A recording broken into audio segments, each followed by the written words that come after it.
इस बौद्ध कहानी में बताए गए 7 गुण यदि आपके अंदर है तो आप एक बुद्धिमान है, और यदि नहीं है तो इन 7 गुणों को अपनाकर आप बुद्धिमान बन सकते हो। बहुत ही गजब की कहानी सुनाएंगे आपको, तो वीडियो को लाइक और चैनल को सब्सक्राइब कर देना।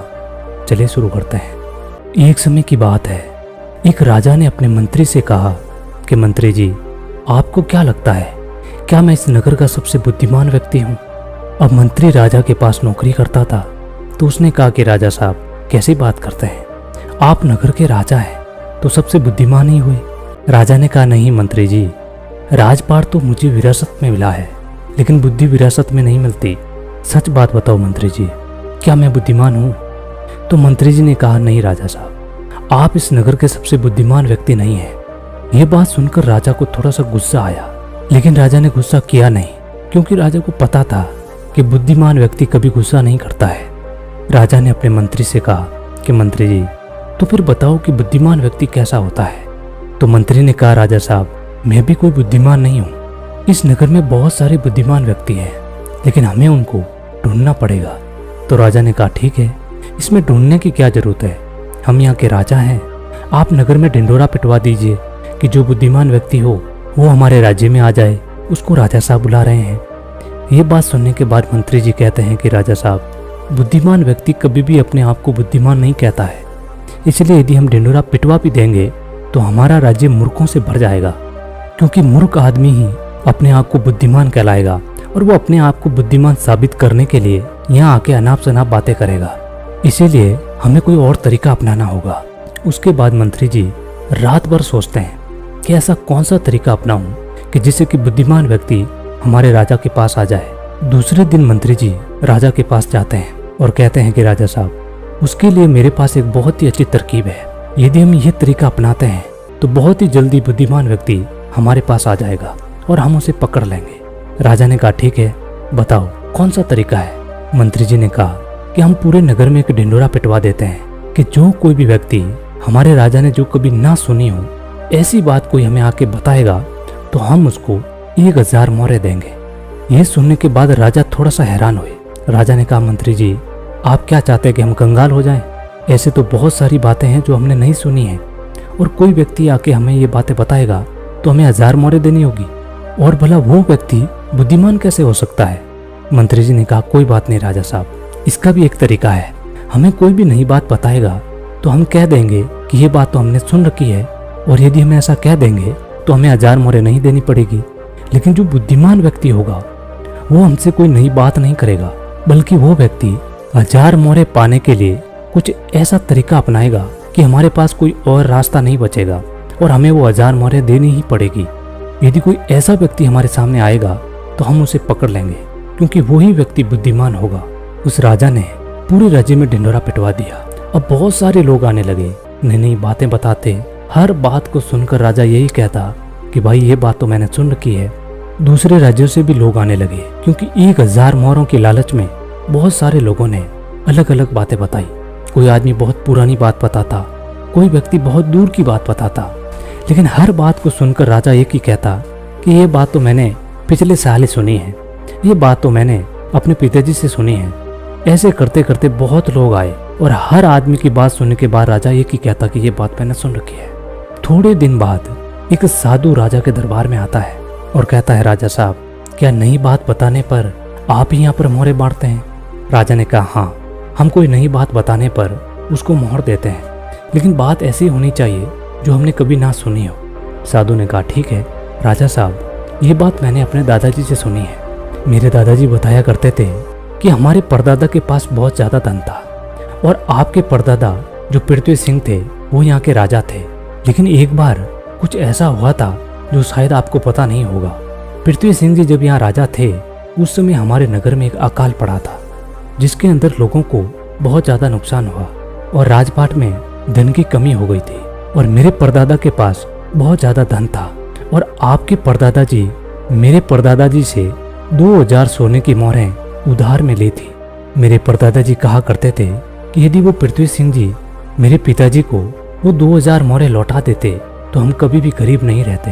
अब देखो ना राजा, मेरे परदादा जी ने आपके दादाजी की मदद की, इसलिए हमारे परदादा जी गरीब हो गए, फिर हमारे दादाजी भी गरीब रहे, हमारे पिताजी भी गरीब रहे और मेरा भी एक गरीब परिवार में जन्म हुआ और इसीलिए मैं भी साधु बन गया। मुझे पता था कि यदि आपके पास आऊंगा तो आप दोगे तो हो नहीं, क्योंकि आपने वो बात अभी तक सुनी नहीं। लेकिन आपने ये कहा कि कोई नई बात मुझे बताएगा तो 1000 मोहरें मिलेगी।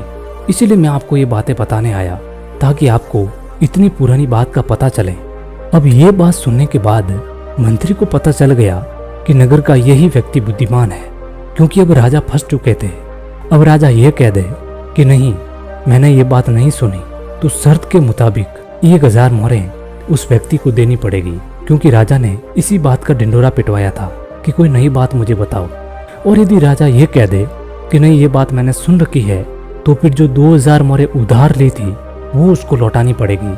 अब राजा भी समझ चुका था और मन ही मन हंस रहा था कि बुद्धिमान व्यक्ति ने किस तरह हमें फंसाया है।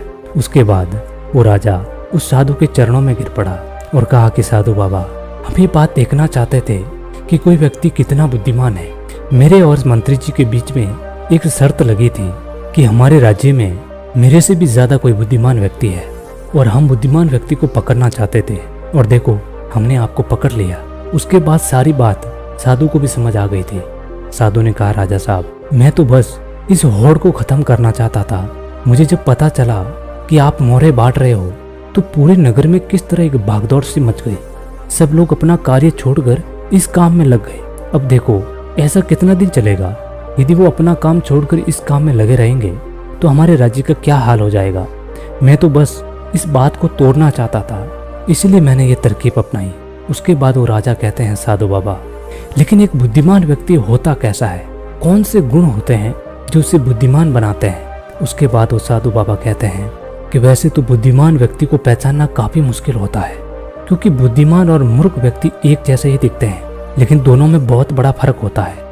आज मैं आपको 7 ऐसी बातें बताता हूँ जिससे आप एक बुद्धिमान व्यक्ति का पता लगा सकते हो, और यदि ये 7 बातें आपके अंदर है तो आप एक बुद्धिमान व्यक्ति हो, और यदि आपके अंदर नहीं है तो इन 7 बातों को अपनाकर आप बुद्धिमान बन सकते हैं।